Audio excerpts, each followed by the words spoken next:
अस्सलामुअलैकुम दोस्तों, आज के लेसन में हम सीखने वाले हैं मराठी वर्णमाला के प्रकार यानी मराठी हरूफ की तरतीब और किस्में। शासन निर्णय 2009 नुसार महाराष्ट्र शासनाने स्वीकारलेली वर्णमाला। मराठी वर्णमाला के 3 प्रकार आहे, यानी मराठी वर्णमाला के कितने प्रकार है, कितनी किस्में हैं? 3 किस्में हैं।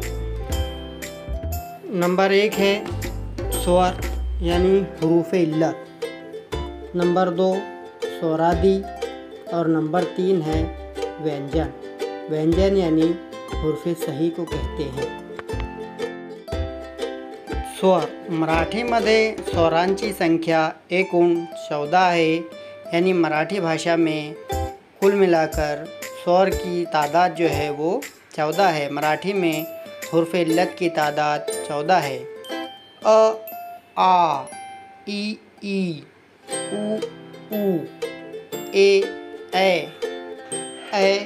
ओ, औ, रू, लू।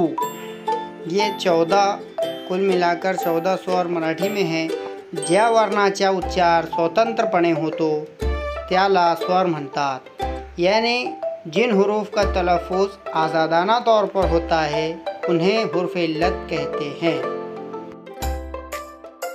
स्वरादि स्वर हरूफ इल्लत और आदि यानी पहले शुरुआत में ज्या वर्णाचा उच्चार करणे अगोदर स्वर येते त्यांना स्वरादि म्हणतात। ऐसे हरूफ जिनका तलफ़ुज़ करने से पहले हरूफ इल्लत स्वर आता है उसे स्वरादि कहते हैं, यानी ऐसे अल्फाज जिनको शुरू करने से पहले स्वर का इस्तेमाल किया जाता है उसे स्वरादि कहते हैं। यात अनुस्वार व विसर्ग असे 2 उच्चार आहे, यानी स्वरादि में 2 तलफ़ुज़ है, एक अनुस्वार का है और एक विसर्ग का है।